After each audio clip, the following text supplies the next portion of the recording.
UGC वाले मामले ने एक बात तो साबित कर ही दिया है कि मोदी सरकार राजनीति के चक्कर में अपने सबसे वफादार कोर वोट बैंक को भी ठेंगा दिखा सकती है। लेकिन बीजेपी को लगा था कि ये काम आसानी से कर लेंगे, मूर्ख बना देंगे अपने कोर वोट बैंक को, पर अफसोस कि इस बार पासा उल्टा पड़ गया। 29 जनवरी 2026 की सुबह दिल्ली के तिलक मार्ग से मोदी सरकार के लिए बुरी खबर आई। सुप्रीम कोर्ट के सीजेआई सूर्यकांत तिवारी और जस्टिस जोय मल्ला बागची की बेंच ने यूजीसी के नए विवादित नियमों पर पूर्ण रोक लगा दी। कोर्ट की टिप्पणी ने सरकार को आईना दिखा दिया, कह दिया कि नियम अस्पष्ट हैं, इनका दुरुपयोग तय है, ये समाज को बांट देंगे और इसके नतीजे बहुत ही खतरनाक होंगे। अदालत ने साफ कह दिया कि 29 मार्च तक ये काला कानून ठंडे बस्ते में रहेगा और फिलहाल 2012 के पुराने नियम ही लागू होंगे। दोस्तों, असल में यह मामला शुरू हुआ 13 जनवरी 2026 को। यूजीसी ने promotion of equity in higher education institutions regulations 2026 notify किया।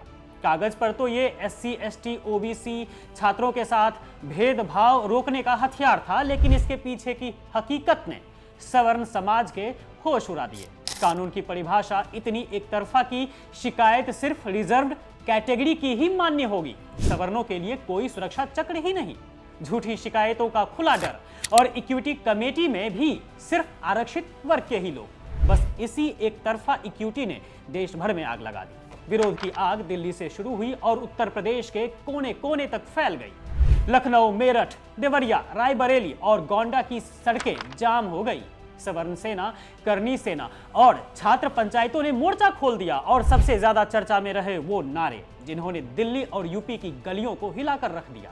गोंडा में सवर्ण आर्मी के प्रदर्शन में सीधे मोदी को ललकारते हुए एक विवादित नारा लगा दिया, मोदी तेरी कब्र खुदेगी यूजीसी की छाती पर। दिल्ली यूनिवर्सिटी में यूजीसी तेरी कब्र खुदेगी डीयू की धरती पर जैसे नारे गूंजे। मतलब जिन नारों को मोदी सरकार और बीजेपी वालों ने जेएनयू के तथाकथित टुकड़े टुकड़े गैंग का नारा कहा था, जो नारे बदनाम थे, आज वही नारे बीजेपी के कोर वोट बैंक यानी सवर्णों की जुबान पर हैं। पुतले फूके गए, पोस्टर फाड़े गए और मोदी शाह के खिलाफ सीधा विद्रोह शुरू हो गया। बीजेपी के भीतर भी इस्तीफों का भूकंप आया। जी हां, सिर्फ सड़कों का गुस्सा नहीं था। मोदी सरकार के पैरों तले जमीन तब खिसकी जब बीजेपी के भीतर इस्तीफों की बाढ़ आ गई। 25 जनवरी को रायबरेली में किसान मोर्चा के मंडल अध्यक्ष श्याम सुंदर त्रिपाठी ने इस्तीफा देकर आगाह किया कि ये नियम विभाजनकारी हैं। 26 और 27 जनवरी को लखनऊ में 11 पदाधिकारियों ने सामूहिक इस्तीफा दिया। अंकित तिवारी, आलोक सिंह, मोहित मिश्रा जैसे जमीनी बीजेपी नेताओं ने साफ कहा, पार्टी अपनी विचारधारा से भटक रही है।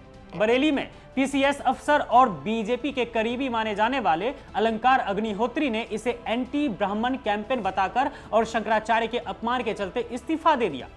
यूपी में 20 से ज्यादा स्थानीय नेताओं का इस्तीफा यह बता रहा है कि बीजेपी की जड़ें पूरी तरह से हिल चुकी हैं।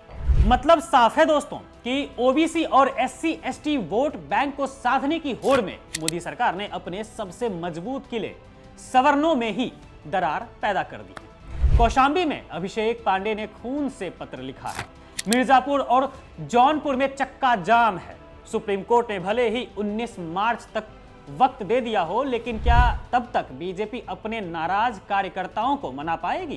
क्या सबका साथ सबका विकास का नारा अब सिर्फ कागजों तक ही सीमित रह गया है? ये यूजीसी विवाद बीजेपी के लिए 2026 का सबसे बड़ा सबक है।